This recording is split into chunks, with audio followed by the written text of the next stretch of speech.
L'ululato sale nella notte, seguito subito da un altro. È il concerto notturno dei lupi che ammalia e lascia sgomenti gli uomini chiusi nelle loro case. È la voce del selvatico che echeggia dalla notte dei tempi. Stavolta però l'ululato dei lupi non rimbalza fra le rupi selvagge dove l'uomo non mette piede, ma dai prati innevati a 2 passi dalle case di Asiago. Il video è stato girato da Federico Povoledo, cuoco asiaghese e grande appassionato di natura, direttamente dalla sua abitazione.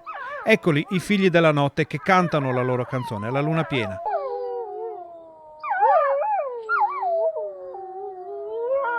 Federico viene svegliato ogni notte dal concerto di lupi a meno di 100 metri da casa sua ed è riuscito anche a filmare gli animali con un visore notturno.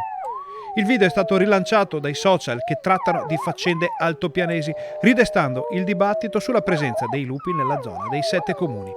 Di questo parleremo e riparleremo domani. Ora è il momento di ascoltare la loro voce, ancora una volta.